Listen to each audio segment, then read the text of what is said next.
Hello, everyone. Welcome to GSMC Football Podcast. I know this is a little weird. This is Saturday, and we're doing a show here, Saturday morning, actually. And due to some unforeseen circumstances, I was unable to bring you guys the last two shows, so decided to go ahead and do it here this morning. So I appreciate anybody who is joining us for this show. I know it's a little strange because it's off schedule from what we normally do here, but I do want to thank you guys for joining regardless. We're brought to you, of course, by the GSMC Sports Network. We have a great show for you today on this Saturday. We'll try and keep it as brief as possible to get you guys into your weekend. We'll be covering a number of things. The TJ Watt Instagram post that I'm sure most of you have probably heard about by now. We're going to talk about that a little bit. We're also going to cover some college football, some previews, some season outlooks, things of that nature, as well as some season previews for a couple of AFC West teams as well. So make sure you stick around for later in the show, and we're going to be giving you the College Corner segment, which is the season previews of both USC and Oklahoma. So we're going to be talking about them and what we can expect from them this upcoming 2025 season. So before we start, I would like to ask that you guys like and follow the show as always. If you got a question during the show, definitely go ahead and hit up the super chat and make your voice heard there. Your input is a big part of what makes the show great.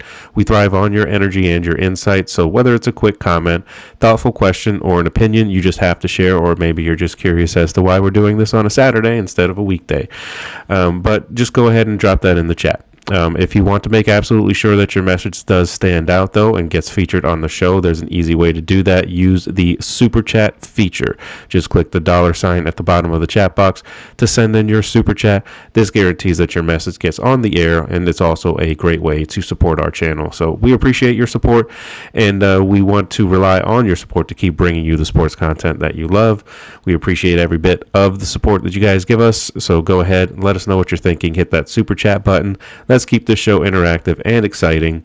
And if you prefer, you can also go to GSMCsports.net to tip, donate, and leave a comment or a question right there. So we couldn't do what we do without your amazing support, and we're so thankful to have you as part of our community. So once again, that website is GSMCsports.net if you want to tip, donate, or leave a question or a comment. So let's go ahead and get into the show here. First segment we're going to be covering is the news that kind of came out a few days ago in regards to TJ Watt posting an Instagram post, just a picture of him walking off the field, holding up the peace sign as he's walking off. Sort of like that picture, sort of like saying goodbye. A lot of people are taking it that way anyway. A lot of people are thinking that because he posted that, this is, an issue with his contract, because the contract negotiations are ongoing this offseason. So a lot of people think that maybe the conversations are not necessarily going as well as they should, and that maybe he could be seeking a trade possibly. We'll have to see. I don't believe that they're going to ultimately try and trade TJ Watt, because, he's the best player on their team, If they're doing that, they're going in full rebuild mode, and they will never admit to that. So in my opinion, if they get rid of TJ Watt, it's a full rebuild, which is what this team needs, but not at the sacrifice of their best player on their entire team, in my opinion, anyway. And I think a lot of this is just my personal opinions. I think a lot of this has to do with the Aaron Rodgers stuff. The fact that the Steelers are continuing to wait on this guy, and the money that they're going to have to pay him if they want to sign him is money that could be spent on a guy like TJ Watt. So if I'm TJ Watt, in my mind, I'm like, okay, you guys are going to spend this money on this 42-year-old quarterback that's only going to be here for 1 year instead of, locking me down to make me a Steeler for life. I would take some offense to that as well. And if this all ends with TJ Watt leaving and playing somewhere else, I think it's a huge detriment to this front office and an already pretty bad offseason for them, for the front office, in my opinion. This would just make it that much worse, and jobs should be taken for something like this. It won't happen because this is the Steelers and they don't believe in firing anybody, no matter how egregious their mistakes happen to be. They will continue to just ride it out until whoever's at fault ends their contract, or plays out their contract, or coaches out their contract. This is just another shining example as to what is going on with the Steelers as far as what they're going to do. There's no direction with this team, and now you're talking about TJ Watt potentially leaving because he's unhappy because he hasn't got his contract done. And now you're just, you're in a mess. You signed DK Metcalf to $150 million without a quarterback to throw him the ball. And now you've got TJ Watt that wants his contract done, and rightfully so, because nobody wants to go into the final year of their contract without a guarantee that, they can continue to play at that team, or, maybe go elsewhere. And I would really hate to see TJ Watt in another uniform. I really would, but it could happen if they continue to just drag their feet on this Aaron Rodgers thing. I just think it's a complete waste of time, and it's now starting to affect other players. Cam Hayward has already come out and said that he's tired of the whole Aaron Rodgers thing. I know he kind of backed off of his comments a little bit, but he still made the comments regardless, so they're still out there. So it's pretty obvious to me that the people in this locker room, there's probably people in this locker room that do not want Aaron Rodgers. Deshaun Elliott even said so much in the offseason. He, said something along the lines of stay in the retirement home for Aaron Rodgers. So, it's just kind of a mess in Pittsburgh right now. And I really think that they need to look at themselves in the mirror, because this is starting to affect the players that have been there, that have contributed and been, the big reason why they've had the success that they've had, albeit, mediocre success. But if TJ Watt wasn't on this team, Mike Tomlin wouldn't have a non-losing record, for his, coaching, career. The Steelers would absolutely have a couple of losing records on their ledger here if TJ Watt was not on the field. Because just look at the record whenever he's not on the field. It's not very good. They've only won maybe 1 or 2 games the entire time that he's missed time, and he's missed some time because of injury and things like that.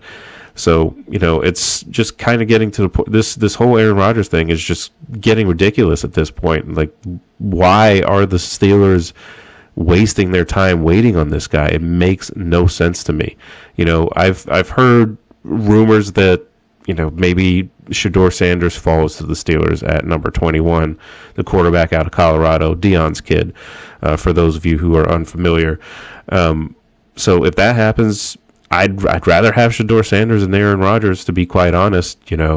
I personally don't think the quarterback is going to be solved this year, regardless if it's Shedeur Sanders or somebody else. It's not going to be resolved this year. It's going to need to be resolved next year, I believe. That's when you get your franchise quarterback. But instead of wasting your time with this Aaron Rodgers nonsense, lock up TJ Watt, make sure that he is a Steeler for life, and then next year you can worry about quarterback. This whole idea that the Steelers absolutely need Aaron Rodgers, otherwise the sky is going to fall, is just absolutely ridiculous. It's not a terrible thing if you have one down year. In Steelers terms, that's typically like a 9-8 season. But like when I say down year, I mean like a year where you don't win more games than you lose, like the Steelers have done. This is something that needs to be fixed. The front office, Mike Tomlin's not going to get fired. We all know that. Although I strongly believe that he should, especially with all of this nonsense that's going around. Because this whole Aaron Rodgers thing, this is a Mike Tomlin thing. He's the one who wants Aaron Rodgers. Nobody else. He's the one who wanted Russell Wilson to start in that building. Nobody else did. Everyone else wanted Justin Fields. And Justin Fields ends up going to the Jets because he didn't believe the Steelers had any faith in him. And he was right. They didn't even want to offer him more than 1 year with guaranteed money. It's ridiculous. But you want to offer a has-been quarterback who hasn't been good in several years. Even when he was in Green Bay, the last couple of years he was in Green Bay, he wasn't very good.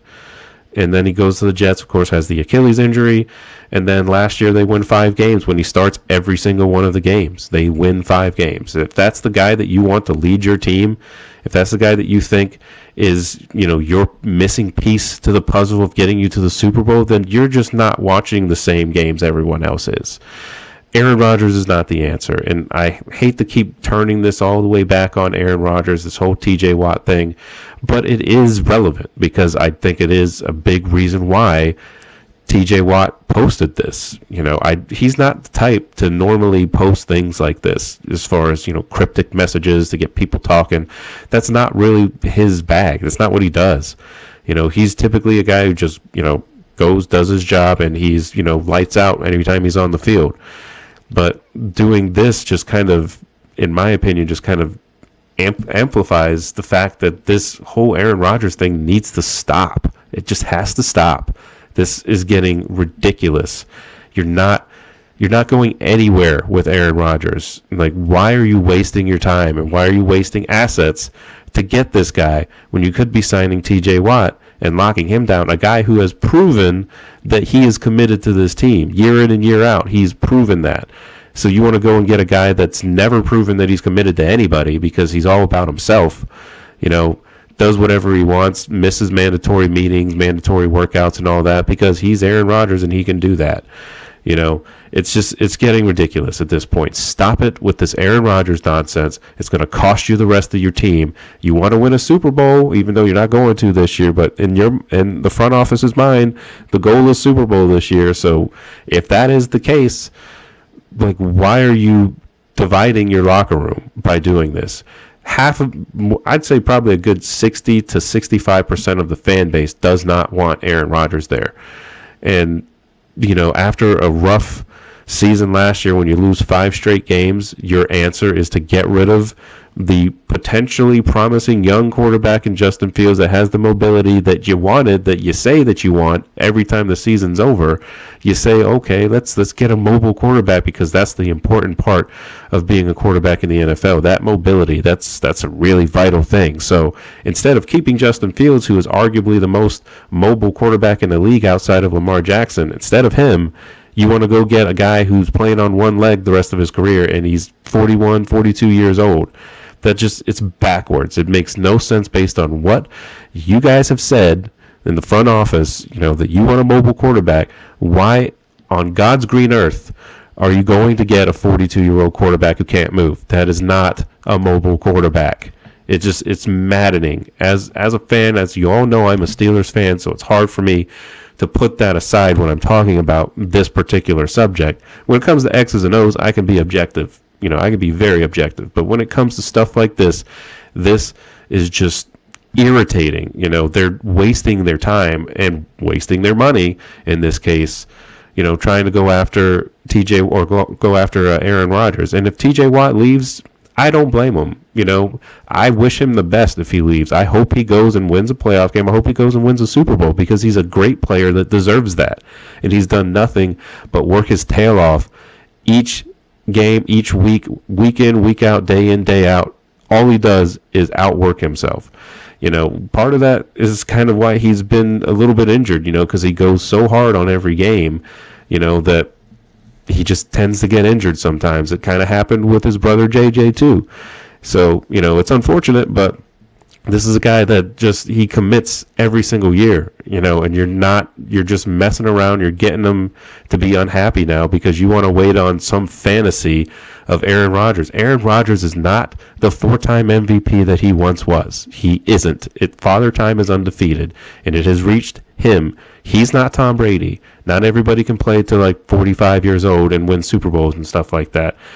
Aaron Rodgers doesn't even want to be here, too. That's the other thing. He doesn't even want to be here. The reason why he's taking so long to make up his mind is because he wants to play for Minnesota, not Pittsburgh. So why are you wasting time on a guy that doesn't want to be here?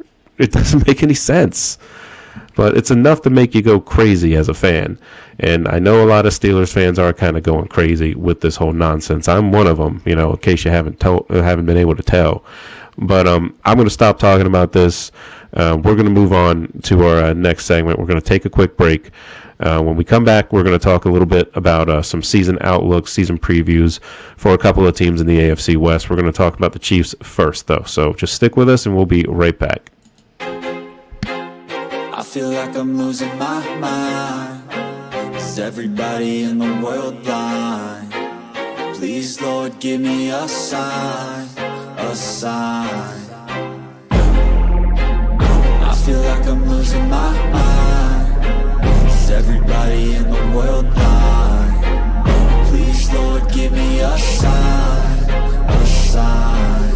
I wanna be the greatest. Everybody on the fake shit. I look around and feel like everybody is the fakest. I make this every day and I'm impatient, hoping one day I blow up from the basement. Statement, the top is so vacant. I don't hear shit that I think is amazing. Waiting for my day when I'm playing sold out shows for 1,000 faces. Hey, give me that crown, get in my way and to be put down. It ain't your place, all this my town. If I want that shit, then I'll get it right now.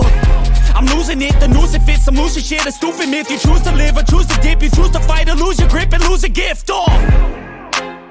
I feel like I'm losing my mind. Is everybody in the world blind?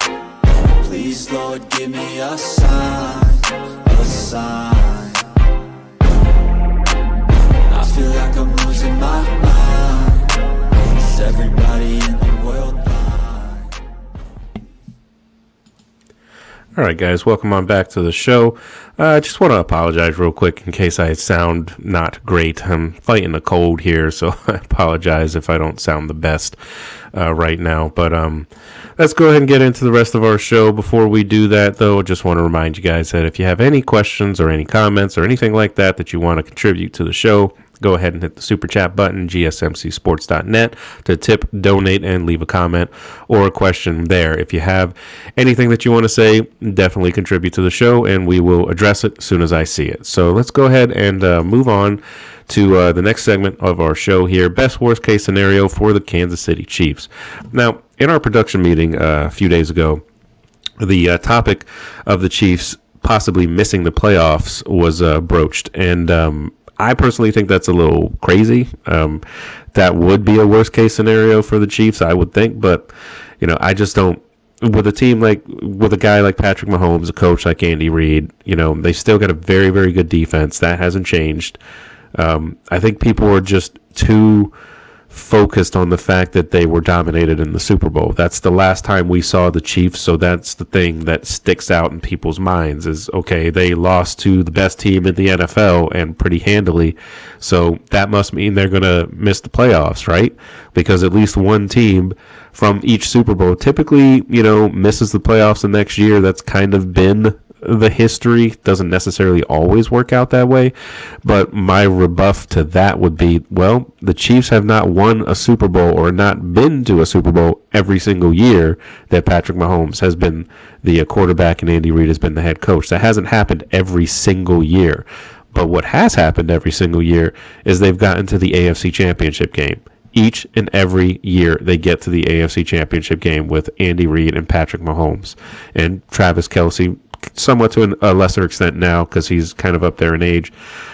But saying this team is going to miss the playoffs, I think, is ludicrous. Sure, the division is much better this year, or should be much better this year than it was last year. With Denver taking a step forward, throughout the course of last year, they should be, looking to have a really good second season under Bo Nix. Even the Raiders have gotten better too, with Pete Carroll and, of course, Geno Smith, and depending on what they do in the NFL draft, if there's talk that they could get Ashton Genty, we'll talk about them in the next segment.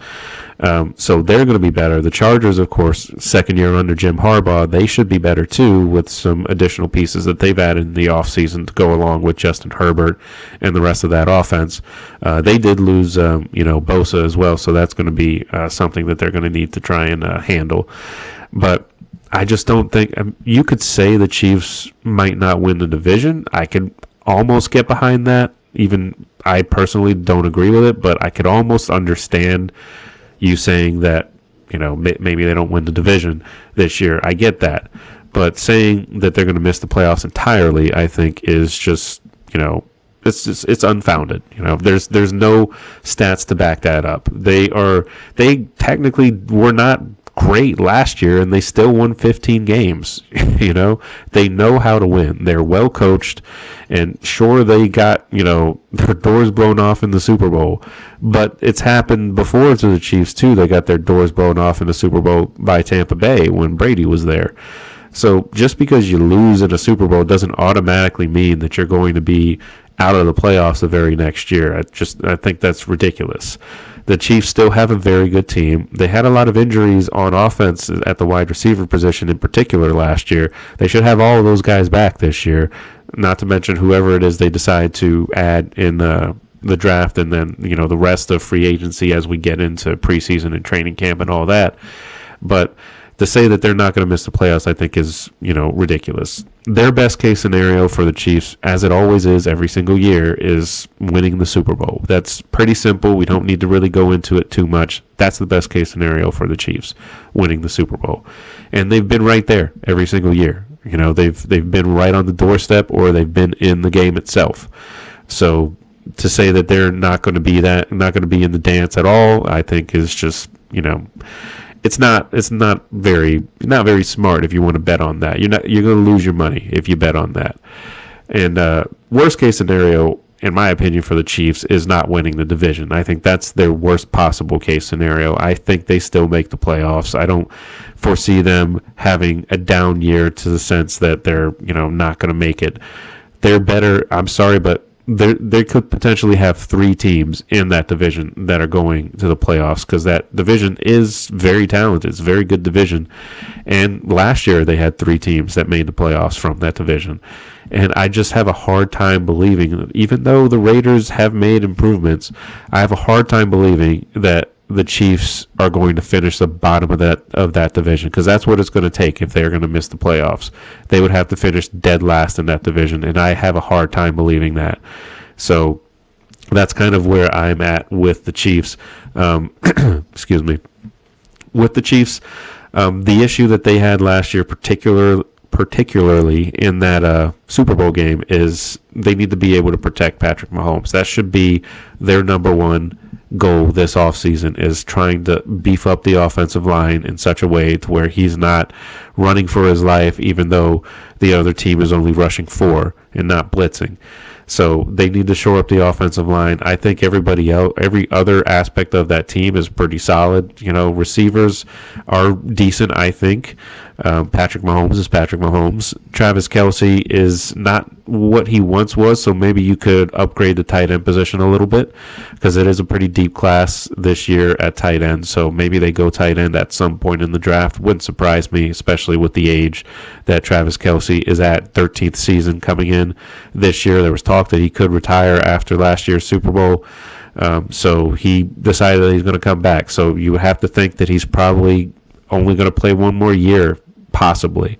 Maybe he plays another after this, but I would highly doubt it. If there were such questions around him coming back this coming year, I truly believe he's going to retire at the end of this year. So you want to plan in advance for that position and not just wait until he decides to retire and then try and address it, because you don't know if next year's tight end draft class is going to be as good as this year's tight end draft class. So you definitely want to upgrade that position. So tight end or offensive line, I think, is the most important part of the Chiefs offseason.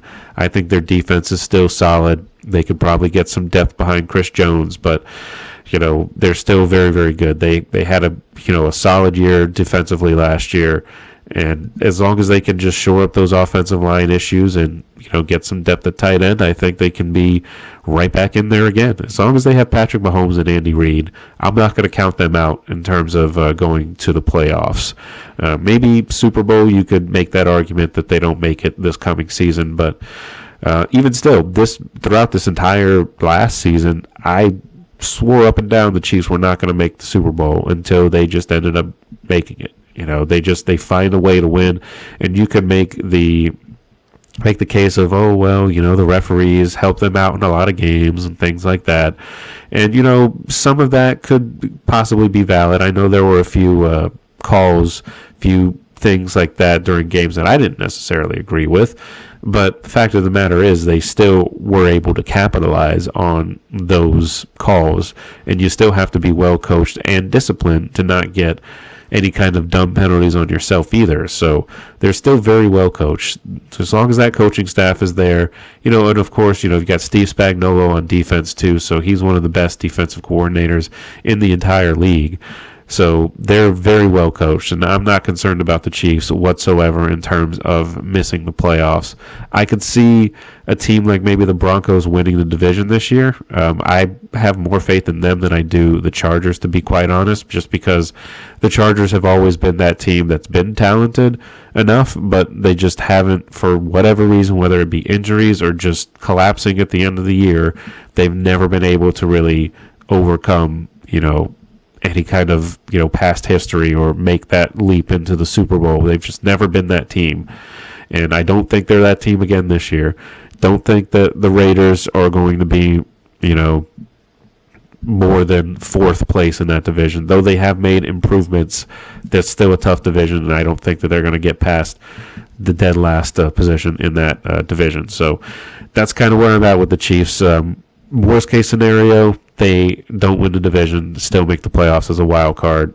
Best case scenario, of course, they get the number 1 seed, they win the division, and then they win the Super Bowl. That's kind of everybody's best case scenario, to be honest. But, the Chiefs in particular, because they've been in that conversation for 7 straight seasons with Patrick Mahomes as the starter, made an AFC Championship game in every single one of the years he's been the starter. So that's impressive in itself. And you could just kind of make the argument that, eventually he's going to miss the playoffs. You don't know that. He hasn't missed the playoffs yet. So it's been 7 years he's been the starter, and they still have a good team. So I think they'll make the playoffs, possibly as a wild card. I'm not going to bet against them to win the division, though, because they're still the Chiefs. And like I said, I think a lot of people get too hung up on the fact that they got blown out in the Super Bowl. Like, sure, they were dominated, and sure, they were outplayed by the better team overall, which was Philadelphia. But that doesn't mean that they are no longer a playoff team. Philadelphia did what they did to Kansas City quite a few times to several other teams across the league. So it's not like it was just a one-off thing. They got to the Super Bowl because they put up 55 points against a team that was up and coming in Washington. Washington had just knocked off the number 1 seed in the NFC in Detroit. And then they come into Philadelphia, and Philadelphia puts up 50-plus on them because they're that good. They were virtually unstoppable last year. So the fact that they got to the Super Bowl and blew out Kansas City was not really much of a surprise to me. Maybe the blowout part was a surprise, but the fact that they won the Super Bowl shouldn't have been a surprise to anybody because they are that talented, especially with Saquon and that offensive line and that defensive line as well. So, so right now, that's what I had the Chiefs at. Best case scenario, Super Bowl. Worst case scenario, they don't win the division, but still make the playoffs. So we're going to take another break before we come back, or when we come back, excuse me. We're going to talk about the other team that we kind of briefly mentioned a couple times, and that's the Las Vegas Raiders, adding some pieces to that team over the offseason so far, as well as a new coaching staff. So we're going to talk about them. We're going to take a quick break, though, and we'll be right back to talk about the Raiders. Looking for your daily fix of sports talk without having to pay for it? GSMC Sports Network is available on YouTube. Just search GSMC Sports Network. Get your fix of daily sports talk shows on YouTube, absolutely free. NFL, college football, NBA, MLB, MMA, UFC, fantasy football, and so much more. GSMC Sports Network has shows running all day long, with new sports shows starting every 2 hours. Just like on your favorite cable sports channel, except GSMC Sports Network is absolutely free. Just search GSMC Sports Network on YouTube to catch one of your new favorite shows, like the GSMC College Football Podcast, Chip Shot Football Podcast, Hoops and Heels Women's Sports Podcast, GSMC Basketball Podcast, and so many more. Check it out for yourself. GSMC Sports Network, now available on YouTube absolutely free. Search GSMC Sports Network on YouTube right now. All right, guys, welcome on back to the show here. We're going to get right into our third segment of the day. We're going to talk about the Las Vegas Raiders. And Raiders, of course, adding several pieces to their team over this past offseason, or this current offseason, I should say. Adding in head coach Pete Carroll, who, of course, took a year or two off from coaching after being fired by Seattle. And then he comes to Las Vegas now and also brings along former Seattle Seahawks quarterback Geno Smith to pair with him. So definitely some familiarity there, some continuity there between those two guys. So that's definitely a plus for the Raiders going forward. There's talk that they could potentially go after Ashton Genty in the draft. That seems to be what all indications are leading to, is that they're going to draft him, which makes a lot of sense considering their running back situation since Josh Jacobs left for Green Bay. And that was last year. Alexander Mattison was their leading rusher, and he had just over 400 yards rushing. So that's not where you want to be running the football, especially in today's NFL, which last year had a little bit of a renaissance in terms of running backs. They're a lot more valued this year than they were, say, last year. That's partially because of, guys like Saquon Barkley and Derrick Henry, guys like that. So, and Josh Jacobs to an extent too, with the, I keep wanting to say Oakland, but what he used to be with Las Vegas, but now he's in Green Bay. But yeah, so the Raiders, I have them best case scenario. I think they get in as a wild card is what their best case scenario is. I'm not saying that I think that that's what's going to happen for them, but their best case scenario, I think, sneaking in as a wild card, because they've made some decent moves this offseason so far, getting Geno Smith in the building there. They did lose a key piece of their defense in Nate Hobbs to, Green Bay, once again, seems to be taking all of their players. But I think that they have potential to be right there in terms of being in the race to get into the playoffs, because I do believe that 3 teams make it out of that division to get into the playoffs this coming season. So I think it's going to be kind of a toss-up between Denver, the Chargers, and the Raiders. I think probably more so a toss-up between the Raiders and Chargers, because I do think the Broncos are going to be pretty solid this year. They have a very, very good defense. And if Bo Nix can capitalize on a good rookie campaign that he had under Sean Payton, then they could potentially make some noise and maybe even challenge for that division crown, like we talked about in the last segment with the Chiefs. But I like what the Raiders are doing so far. They've still got a lot of work to do, of course. We'll see what they end up doing overall. But like I said, their biggest issue is they need some improvement on the running game, and they need to shore up some defensive players too after losing Nate Hobbs to free agency. Best case, wild card team. Worst case is that those moves that they've made don't work out, and then they fall flat. They finish with another 4 to 5 win season, as what has been customary with the Raiders in recent seasons. So, excuse me, sorry, fighting this cold. That sounds pretty terrible.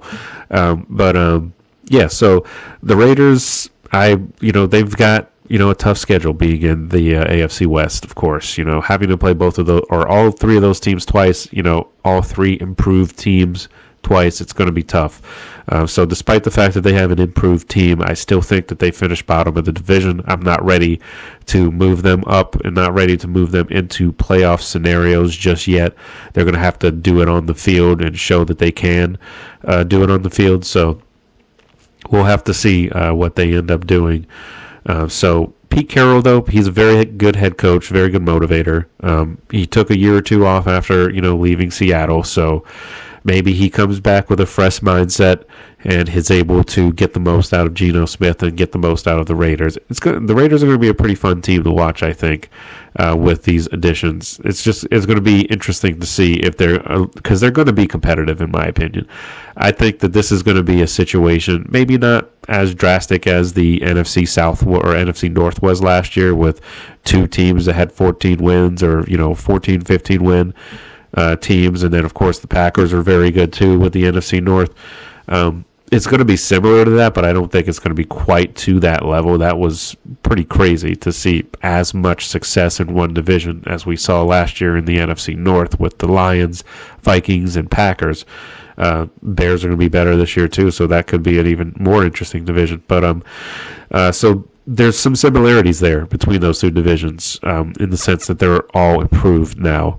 And even the team that is typically accustomed to being at the basement of the division, such as the Raiders, are expected to have a little bit more optimism going into this season. And, they just extended Geno Smith after trading for him, so he's going to be there for an additional 2 extra years. So you kind of bought yourself some time in terms of quarterback. You don't really necessarily have to go after a quarterback this season. So, I mean, you already got Geno Smith. I'm talking about draft. So you don't necessarily have to go quarterback in the draft. Maybe you go and get somebody in the later rounds, in like the 5th round or something, just to place behind Geno Smith, just in case. But next year, I think, is where it's going to be at for the Raiders as far as drafting a quarterback, because Geno Smith, as solid as he's been for Seattle since leaving the Jets, I still don't believe that he is going to be the type of quarterback that's going to lead you on a deep playoff run or anything like that. He's serviceable. He's a decent quarterback. He's not terrible by any means. He's definitely more improved than he was when he was with the Jets. But I still think that they need a franchise quarterback, and Geno Smith is not that guy. Because if he was, they wouldn't have signed him to a 2-year deal. They would have given him more years or possibly more money. But he's also not the youngest guy either. So, they're probably going quarterback next year, I would think. Running back would make the most sense this year, considering the Ashton Jeanty stuff. He's visited with the Raiders already. He's the best running back prospect in the draft. Some people think he's the best overall prospect in the draft. He was 28 yards shy of breaking Barry Sanders' single-season college rushing record.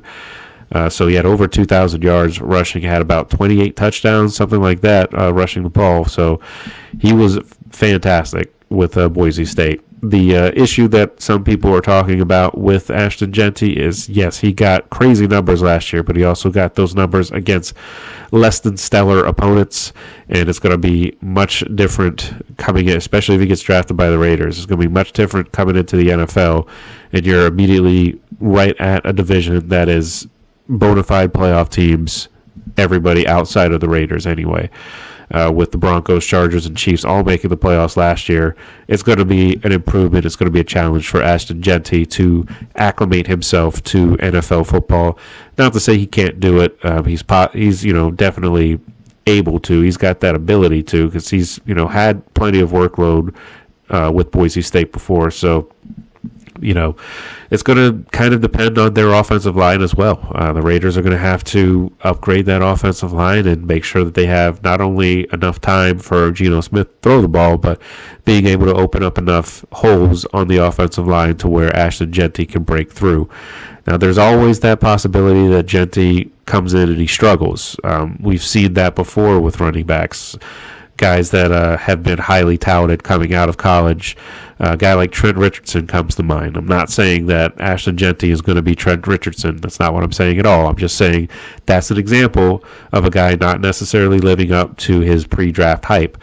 So there's always that possibility, and especially going into a Raiders organization that is not necessarily known for, at least in recent years, of having success in the NFL. So it's going to be challenging for the Raiders and for Ashton Jeanty, but I think it's a good pairing if they were to go ahead and draft him, because they desperately need a running back, a franchise running back, to pair with Geno Smith and everything. So if they can go ahead and get those guys, then it could be a pretty solid season for the Raiders, and maybe they sneak in as a wild card.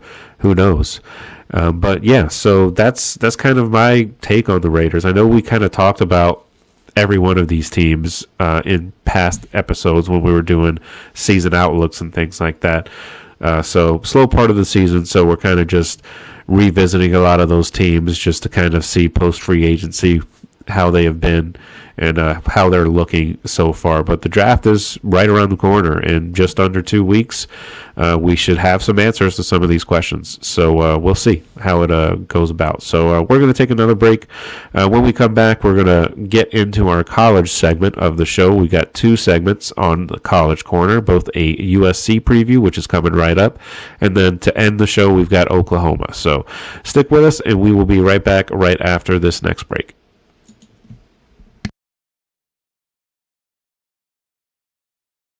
For the best and latest podcasts available anywhere, go to the podcast app on your cell phone and type in GSMC to access free content-rich podcasts on health and wellness, book reviews, sports, entertainment, relationships, social media, movies, technology, finance, and even weird news. Subscribe and download the GSMC Podcast Network's family of shows, available everywhere podcasts are found.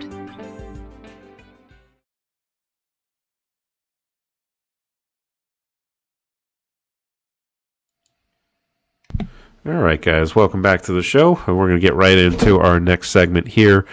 We're going to be talking some college football now. We're going to get right into USC and preview what they could be doing this coming season. So, So with USC last season, they, of course, did not make the college football playoff, which, of course, is one of the main goals whenever you're at USC. But taking a look at some of the things that they have got to look forward to this coming season, they've got a whole new quarterback room. Heading into this season, they've only got one scholarship quarterback returning from this past season. Jaden Mayava, Husan Longstreet, and Sam Heward are exciting options for head coach Lincoln Riley. The starting quarterback is most likely going to be Jaden Mayava, with the Utah transfer Sam Heward most likely filling in as the backup, and then the true freshman Longstreet expected to be the third-string guy, according to all reports so far in spring ball. Mayava last year appeared in 7 games, started the last 4 games of the season as Lincoln Riley decided to make this decision to pull then a starting quarterback, Miller Moss, in favor of Jaden Mayava, after a 4-5 start to the season that they had last year. So Mayava finished with a 3-1 record, so they ended up getting to 7-6 overall. Not where you want to be if you're USC, of course, but Mayava's numbers, he was just over 1,200 yards, 1,201 yards, 11 touchdowns with 6 interceptions. Now, he was pretty efficient most of the way, but those interceptions, that's really the issue there. He had 3 of those interceptions in his Las Vegas Bowl win. So just that in itself, you take away that game, and he only has 3. That's 11 touchdowns, 3 interceptions. So still pretty solid in just the limited time that he was in, limited action, just those 4 games as a starter. In the loss to Notre Dame, Mayava threw 2 interceptions as well, and then, like I said before, he threw 3 interceptions in their bowl win, which was a career high for him at the time, so definitely not one that he wants to reach again. But as far as the running back room is concerned, they're going to have 6 members this spring. That's going to be headlined by transfers Wayman Jordan and Eli Sanders, and returning running back Brian Jackson. Jordan rushed for 1,600 yards and 20 touchdowns at JUCO national champion Hutchinson Community College last season. So obviously there's not huge competition there to kind of look at, but he should still be an effective running back for them. He also caught 6 passes for 43 yards and a touchdown as well. Eli Sanders rushed for just over 1,000 yards and 9 touchdowns at New Mexico State last year, and against Texas A&M in Las Vegas in that Las Vegas Bowl win. Jackson rushed for 66 yards and a score on 16 carries. And overall, last season, 188 yards and a touchdown last season for Jackson. So you definitely want to see an uptick in those numbers, of course, but we'll have to see how they go about doing that. The only other returning running back is Amarian Peterson. He'll participate in spring ball this spring, of course. He'll be joined by true freshmen early enrollees Henry Dalton III and Riley Wormley. Wormley will most likely be out for spring practice, though, because he suffered a knee injury when he was in high school. So that's going to delay his ability to get in some games and get into some spring ball. The wide receiver position going into spring camp is headlined by returning receivers Mekhi Lemon and Jacoby Lane. USC returns those top 2 receivers from last season. And Lemon, a rising third-year junior, was the Trojans' leading receiver last year. He had 52 catches for 764 yards and 3 touchdowns. And Lane ended his second-year sophomore campaign with 43 catches for 525 yards and 12 total touchdowns. His 12 touchdowns were tied for 3rd nationally among all college football wideouts. So very impressive in terms of his ability to get into the end zone. You just want to see a little bit of an uptick in those production in terms of yards and catches and things like that. But small sample size and catches, and he's still able to get 12 touchdowns. So that's something you could definitely build on if you're USC. And so we'll see if they end up doing that. So the Trojans also return reserves Jay Fair, who is a fourth-year senior, Xavier Jordan, who is a redshirt freshman, Josiah Zamora, and Jaden Richardson, who is a sixth-year senior. That group last year combined to catch 87 yards and 1 touchdown last year. So not a lot of production out of that room, out of those guys anyway. So definitely want to see some increases in production there if you're USC.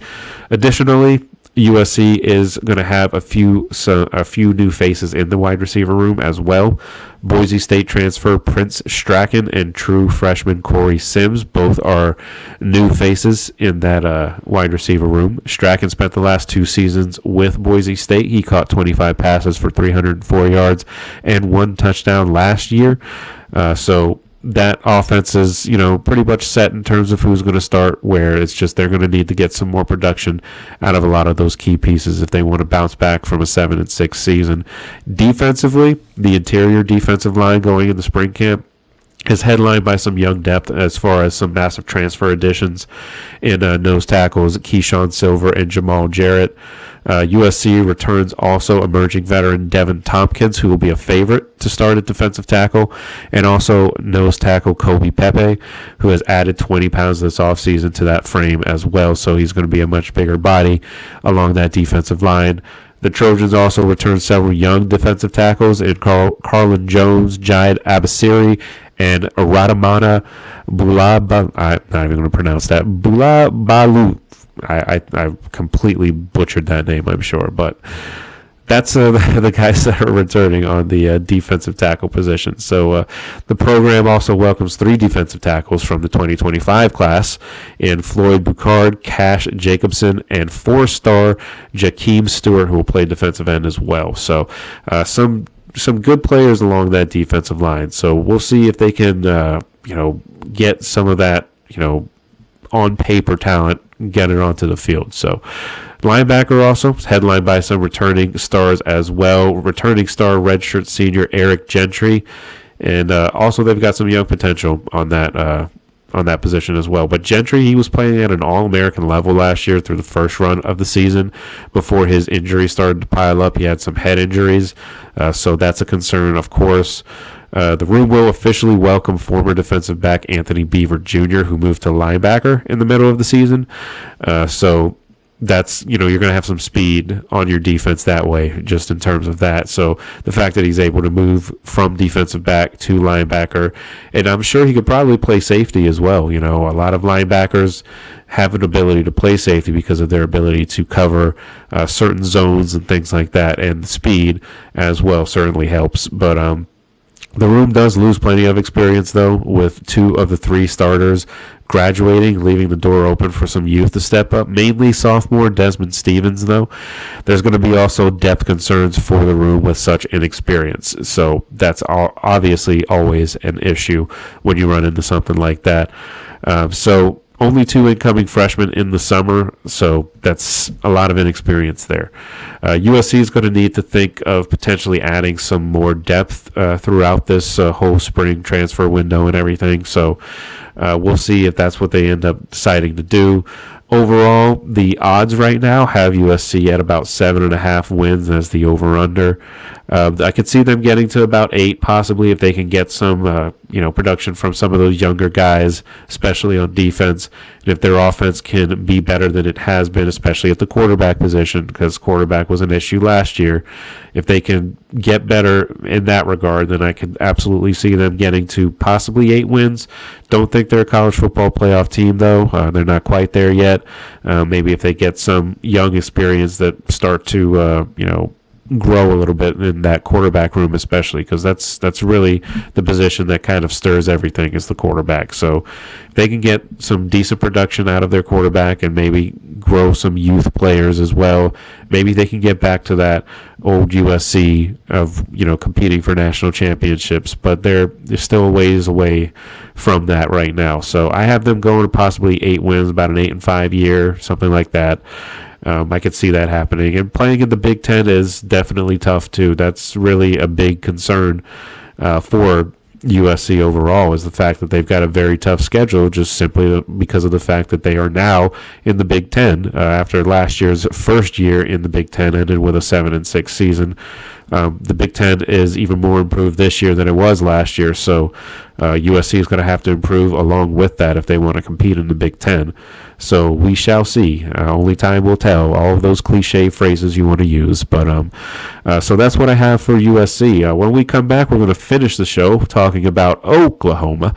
So just stick with us, and we will be right back right after this.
All right, guys, welcome back to the show. We're going to get into our final segment here.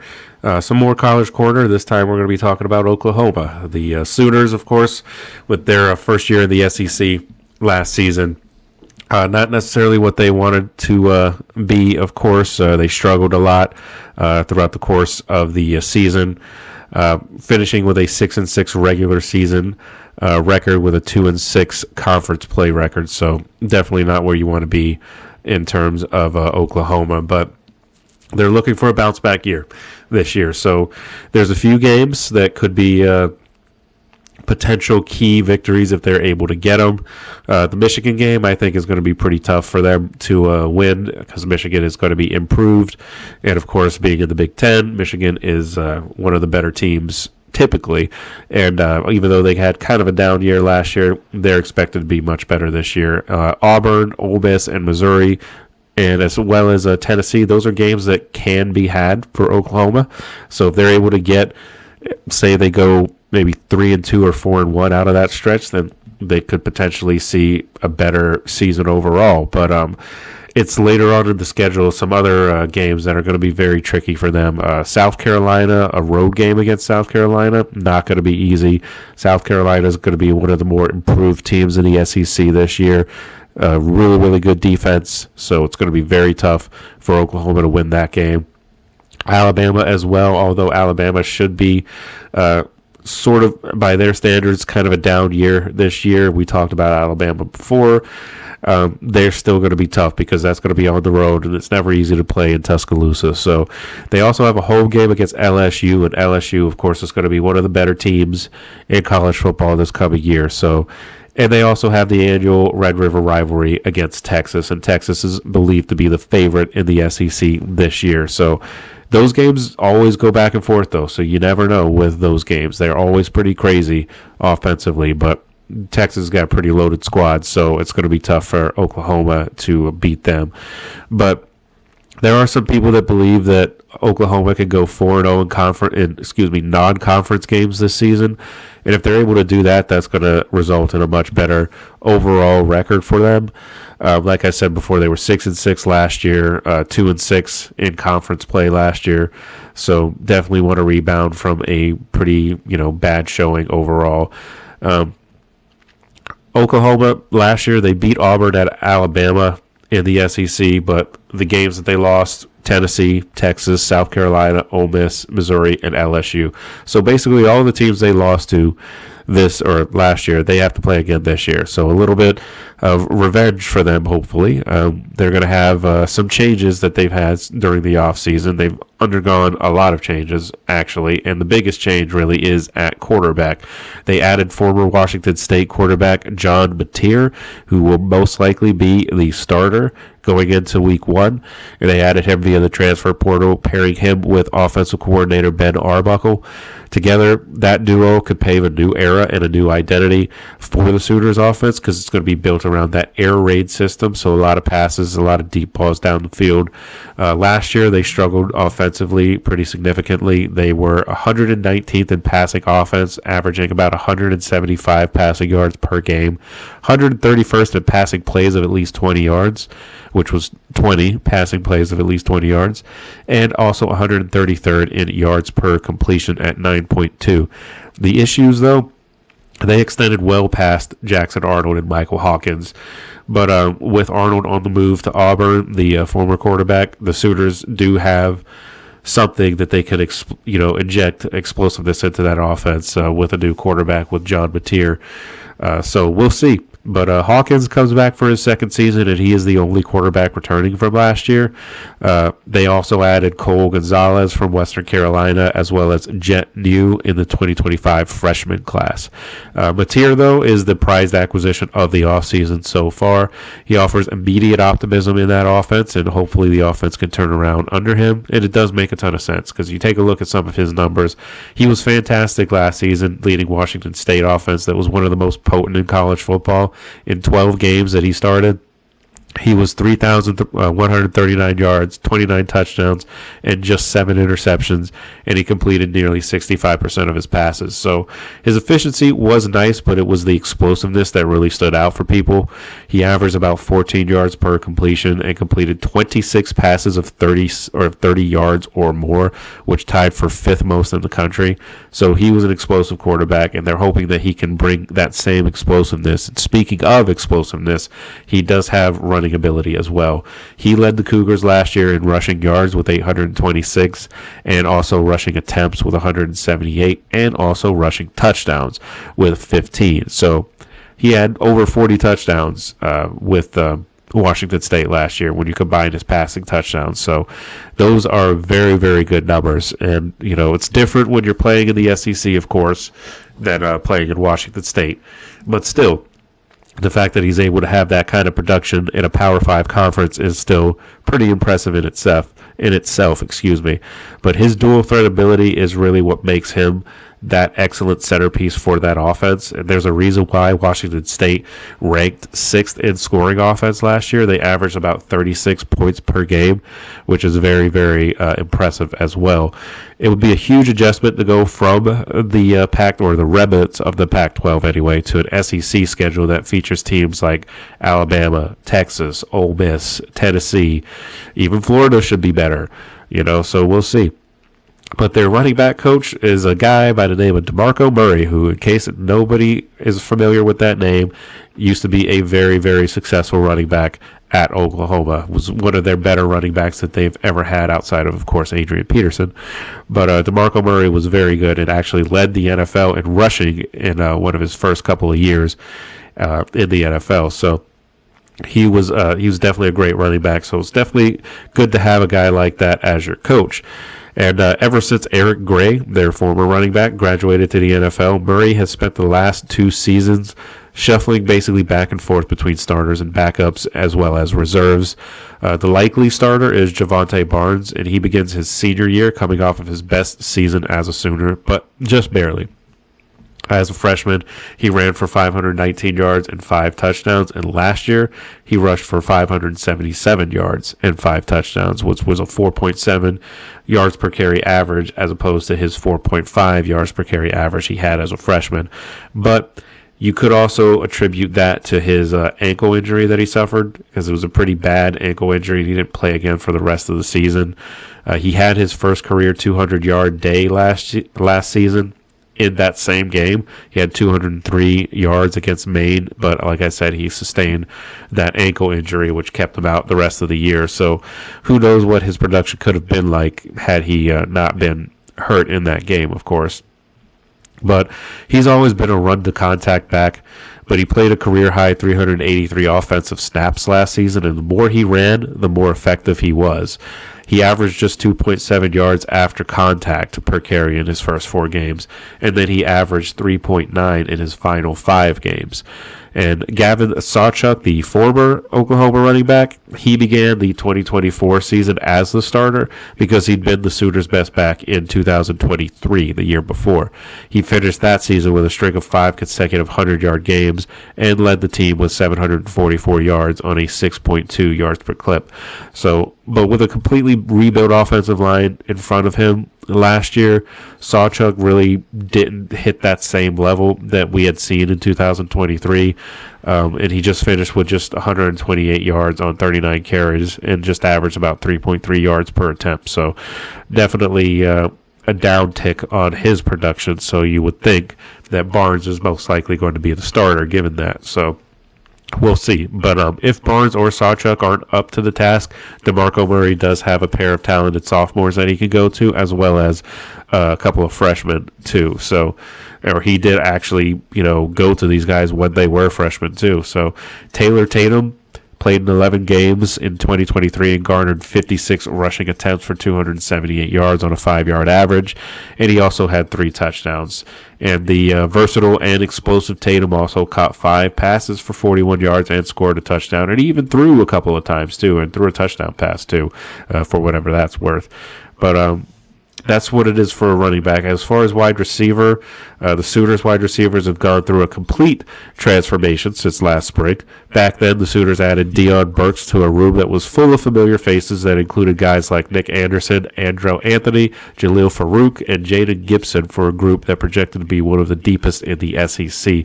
Instead, though, the Sooners' top 5 options rarely saw the field in one of the worst injury-riddled campaigns in recent memory at the wide receiver position. So they were just snake-bitten all year with wide receivers. So hopefully they can turn that around, and fortunately for them, both Burks and Gibson are back. But Anderson, Anthony, and Farouk, along with Brendan Thompson, Petaway, and J.J. Hester, have headed elsewhere as well in the transfer portal. So that means basically finding receivers in the transfer portal makes that a top priority, and they were able to do that for the most part. They added 4 receivers: Isaiah Sategna out of Arkansas, Keontez Lewis from Southern Illinois, Josiah Martin from Cal, and Giovanni Gibson at Arkansas Pine Bluff, all who project to be important contributors next year. So they've also added 4-star prospect Elijah Thomas and 3-star prospect Emmanuel Choice via the freshman class. So Oklahoma coach Brent Venables has a pretty simple reason for why he's going to be calling the defense this year. Of course, there's talk that he could be on the hot seat with Oklahoma as well, but the main reason why he said he wants to run the defense this year is because he believes that he is good at it. And last year, they had a different defensive coordinator, and they actually were very, very good last year. But Venables has established himself in recent years as one of the best defensive coordinators in college football with Oklahoma and Clemson over the past 20 years, and before he was hired eventually as the Oklahoma head coach. But the Sooners' defense last year, they gave about 4.9 yards per play and allowed 21 points per game, but they were just 97th in the country in scoring offense. So that kind of, was kind of a hindrance to the defense, because the defense is on the field a lot more. So, but they scored more than 24 points just once in SEC play last year, and that came against Auburn in Week 5. So the defense has, been kind of holding everything down, but they were 6-7 overall last year, Oklahoma was. So they're hoping to be better this year, of course. They had one of the best defenses in all of college football, despite the fact that they were 6-7, and they very quietly finished among the top 5 and top 10 in most defensive metrics. And I say quietly because they were 6-7, so people were not paying as much attention to them because they weren't very good offensively. But one of the best defenses in program history already returns plenty of playmakers: Mason Thomas, Kip Lewis, Eli Bowman, Grayson Halton, and Dominic Williams. But one veteran playmaker who will shore up this defense is an underrated return to this unit and could be the missing glue for this defense this year. And that guy is Kendall Doby, the guy who plays Oklahoma's cheetah position, which is a hybrid of linebacker and safety. He'll be playing that position. He was one of Oklahoma's most disruptive defenders early in the 2024 campaign. He was productive, but his issue was a very brutal leg injury that he suffered in week 4 in the loss to Tennessee, and that kept him out for the rest of the season. But heading into 2025, though, he should be healthy. Looks like he's going to be ready to play for week 1 for the Sooners, and that will reinforce an already elite defense. So he brings some much-needed experience to Oklahoma's secondary as well, a unit that lost Billy Bowman to the NFL this offseason. The Sooners added some depth there with the addition of transfer Kendall Daniels as well, but having a player as talented and instinctive as Doby back in the lineup would be a boom for Oklahoma overall. So that's my Oklahoma preview.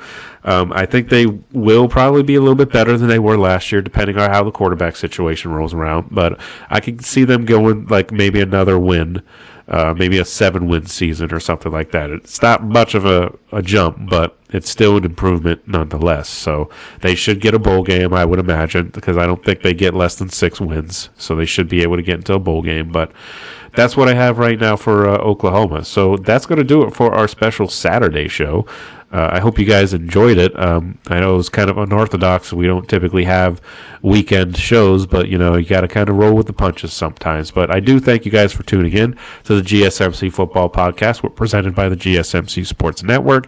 Your support means a lot to us, so please remember to subscribe to the show and leave a positive review.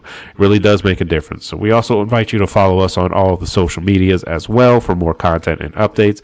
And thank you once again, and I hope you guys have a wonderful weekend, and we will talk to you again on Monday.